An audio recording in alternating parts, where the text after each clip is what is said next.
welcome to Conversations. I'm Muqtada Khan, your host, and today I'm coming to you from Pune, in the state of Maharashtra in India.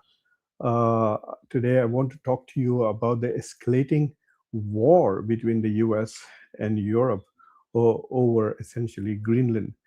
Donald Trump had threatened to impose tariffs on the countries that opposed his demand for total control over Greenland. And given the anger and concern with which the European nations have responded, he thought that perhaps that threat would work, but apparently it has not. And Donald Trump has essentially announced that the US will be imposing 10% tariffs on on 8 of the European countries, which are essentially opposed to or have expressed some kind of reservation against Donald Trump's tariffs. Some of those countries are basically France and Germany and UK, Sweden, Netherlands, Finland, and Norway, and of course Denmark. These 8 countries are those who have sent troops. Well, they are symbolic, but they have sent troops to Greenland, and they are there apparently to protect Greenland and the Arctic. So, in a way, the Europeans have symbolically said we will defend Denmark from any invasion, and so the troops, while they claim that they are there for reconnaissance and surveillance, and they are symbolic. For example, England has sent only one soldier. Germans have sent only 13 soldiers. So it's not as if they have sent an army, but they have sent troops there, sending the message that symbolically Europe is going to defend Denmark's control over Greenland. So Donald Trump has now imposed 10% additional tariffs on all of these countries. They will kick in on February 1st. And he has given notice until June. So basically 4 more months. And if by June Greenland is not handed over to Donald Trump, or at least the issue is not fully resolved in the manner in which Donald Trump wants it, which is complete control on Greenland. Either it is bought or he plans to annex it. If that doesn't happen, he is going to raise the tariffs on these 8 countries to 25%.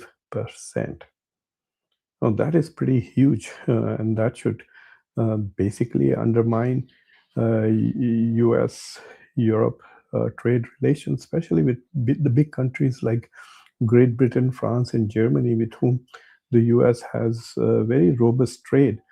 And it's also going to have a huge impact on the holiday season, that is the high tourism season. That's also the time when apparently there are lots of NATO summit meetings and resolutions.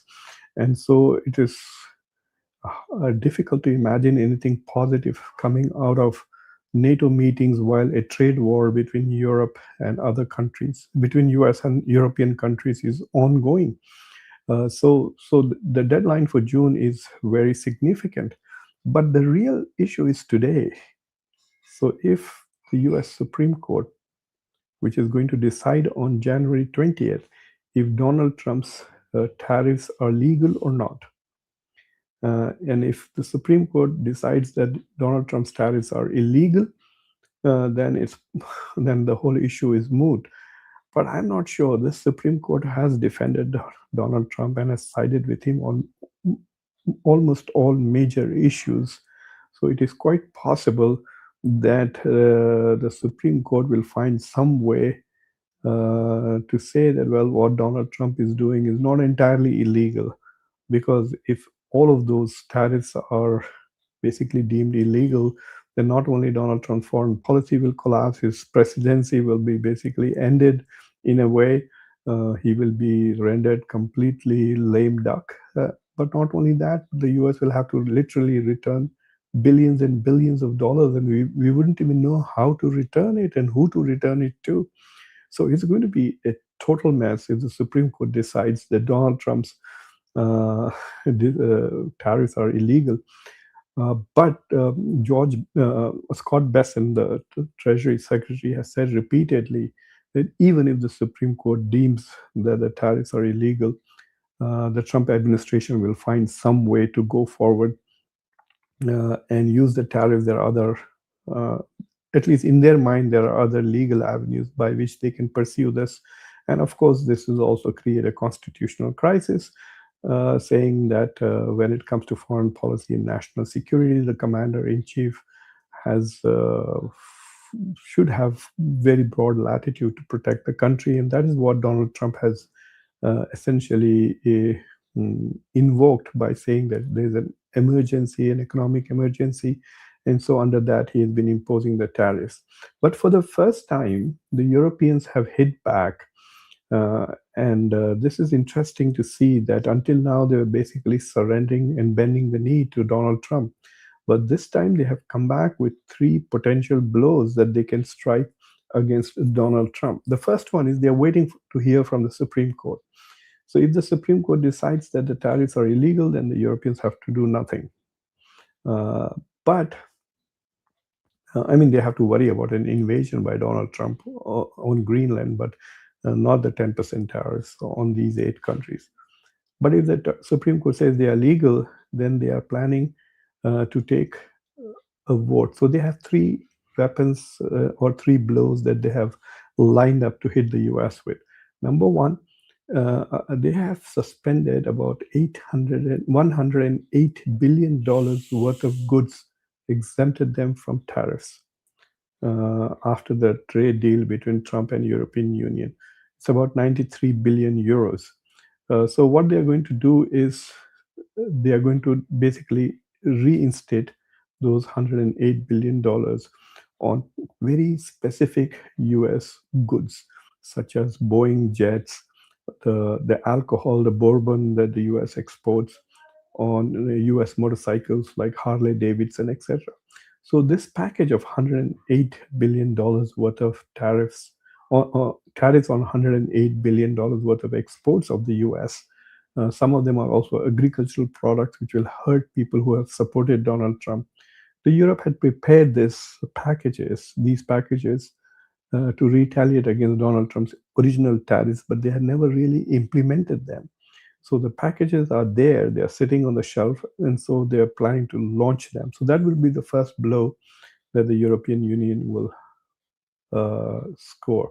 The second blow is already in process, where the European Union was scheduled to vote on the trade deal with the US had with Europe, in which Europe would pay 15% tariffs on all uh, European goods to the US, and all of US goods will go to Europe for zero tariffs. If you remember that agreement that Donald Trump has signed, so Europe was scheduled to vote on it. I think this week or on February 6th, but they have paused that process. So they have threatened not to ratify the deal between Europe and the US, the tariff deal. And the final thing, which is very interesting, I didn't know about this until today that I was reading. So this is what happens. The Europeans have developed a weapon called ACI, or anti-coercion instrument. So if any economy threatens European economy, they now have a weapon against that coercion. They call it the Bazooka, or ACI, anti-coercion instrument. So let me give you some history about this. In 2021, apparently, Lithuania had some relations with Taiwan, or tried to do something with Taiwan. So China threatened with economic sanctions on Lithuania. And so the Europeans, in order to protect Lithuania from China, came up with this thing called ACI, or they call it the bazooka, or the anti-coercion tariff. So any economy that threatens. So as a result of that, they have developed certain instruments, some legal instruments, which will allow Europe to impose taxes on the threatening economy, prevent its goods from coming into Europe, uh, and also impose certain other legal requirements, etc. Basically, it's a coercive instrument that would be imposed on that economy. But they also had something very interesting. See, one of the reasons why Europe is not able to act is because all decisions in the European Union have to be made unanimously. So, for example, Europe is struggling to vote things against Russia because either Hungary or maybe in some other Russia friendly country would basically veto it. So, this particular law says that only 55% of the countries, that means a little more than half, so there are 27 countries, so I guess with 14 countries whose population is 65% of the European Union. So 14 of the bigger countries, if they voted, then it is enough for the bazooka to be fired. So they are now threatening to fire the bazooka at the United States economy. So we will see how Mr. Trump responds to that. Mr. Trump is also really very, very upset about the fact that Norway is not only denied him a Nobel Prize, but has also sent some nominal troops to Greenland. In fact, he did write a letter to the Prime Minister of Norway saying that since you have not given me the Nobel Prize, now I don't care as much about peace. And basically, that he's implying that he's going to use force against Greenland.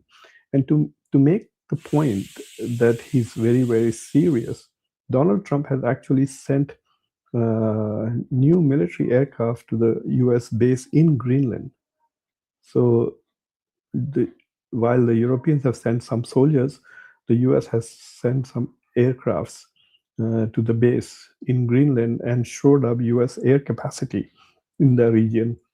That's a pretty serious move, by the way, to send actually fighter aircraft into that area. So what's happening basically is in the past 2 or 3 days, both Europe and the US have traded blows against each other. Some of them are rhetorical blows, some of them are diplomatic, and some of them are symbolic blows. And it appears that the gulf between Europe and the US is widening, and the Atlantic Ocean is becoming bigger and bigger, and the distance between the two continents seems to be expanding. It really, really, if these two, I mean, if the US and Europe were to have a very severe breakup, then it will completely undermine the global order with no doubt all the rule-based orders, multilateralism, international organizations, etc. Their backs will be broken. I think if Europe and the US cease to cooperate, there will, I mean, the UN, World Bank, IMF, all of this will become enabled. They will be significantly weakened and maybe will become totally impotent. But something else is also happening as a result of that, and you can see that in the policies of the biggest economy in Europe, which is Germany. So Germany has pivoted towards India, and Germany is trying to rush and put pressure on European Union to make sure that the India-Europe free trade agreement is signed before the end of this month. Today is the 20th, so before 10 days pass, they are trying to see if they can have a free trade agreement with India, which they feel will give them some cushion. I don't know how, if their relationship or the trade war with the US really escalates. So that's one move they're trying to make. And the second move, which is even more fascinating, is they're turning towards Russia. Germany wants to rebalance its relations with Russia. And Russia has absolutely no interest in changing its position vis-a-vis Ukraine. So does that mean that under pressure from the US, will the European Union turn towards Russia to try and rebalance with Russia, and in the process, weaken its support for Ukraine? So that way, Europe might end up giving to both the US and Russia what they have always wanted, at least under Trump, with regards to Ukraine. So there seems to be like the whole geopolitics is going in circles and circles. and you try to straighten them out and make sense of one aspect, and it's like playing a whack-a-mole. You make sense here, and then uncertainty pops up here, and you try to make sense there. And so I mean, as a student of international affairs, it's quite fascinating. But as a citizen of the planet, I find it very troubling and dangerous. So anyway, that's what I wanted to share with all of you about these blows that Europe and Europe and the US have been sharing against each other. And so I will see if there are any interesting comments to read, and I will take some questions from you. But meanwhile, if you have not subscribed to the channel, do subscribe to the channel, like this video, press the bell icon, and don't forget to share this video with your socio-political network. And here are some interesting comments, I think. Hitesh, namaste to you. Sandeep, yes, I will do another show shortly in an hour, India time around 2 p.m. in Hindi.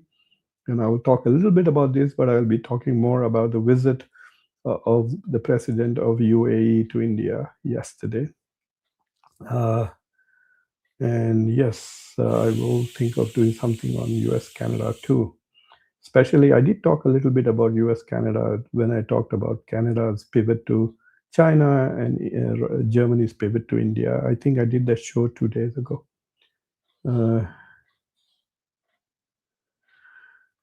Oh, this is a very good question. What's the point of having a trade deal if Trump will keep imposing? Like, for example, Europe had a trade deal, free zero tariffs on American goods, 15% on European goods, and Europe will then invest about 1.2 or $750 billion in the US economy. And now suddenly Donald Trump is imposing 10% more tariffs. And even though it's only on 8 countries, it basically will affect all of European Union. So yes, you have a very good point. Why should countries go through the difficulty? But the point is that most people have already finished their negotiations and have got their trade deal. Like say Bangladesh, for example, Pakistan has 19%, Bangladesh 20%, Sri Lanka 20%. So since they are not so geopolitically engaged with the US, they are enjoying the benefits of those tariffs, lower tariffs, and they do have some trade advantage. Whether they benefit from it or not is a different thing. So not all countries are going to be at loggerheads with the US, but those countries which wish to challenge the US, for them, your point is valid as to why should countries negotiate. Let us see, we have another question. Oh, this is another good question. You're on a roll. If it's not predictable, how can anyone reach for any long-term agreement with the US? Yes, that's a very good point.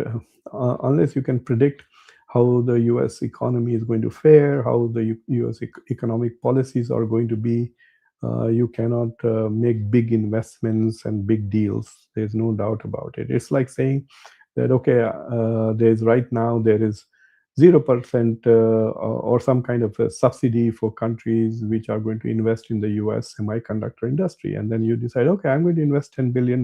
You go and borrow the money, you sell assets to raise the 10 billion, you go to the US to invest, and suddenly the law changes or Trump decides something else. And then you would incur a lot of losses. So yes, you're right. Unless there's predictability, certainty, reliability, and trust, it's going to hurt the US in a big way.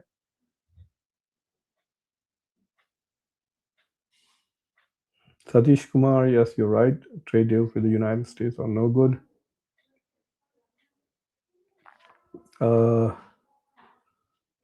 Yeah, Anurag, India did show that. I will be doing a show on India's and other countries' growth for 2025. I'm waiting for more data. So anyway, so there are no more questions. So thank you for watching Conversations. Until next time, I'm your host. Take care.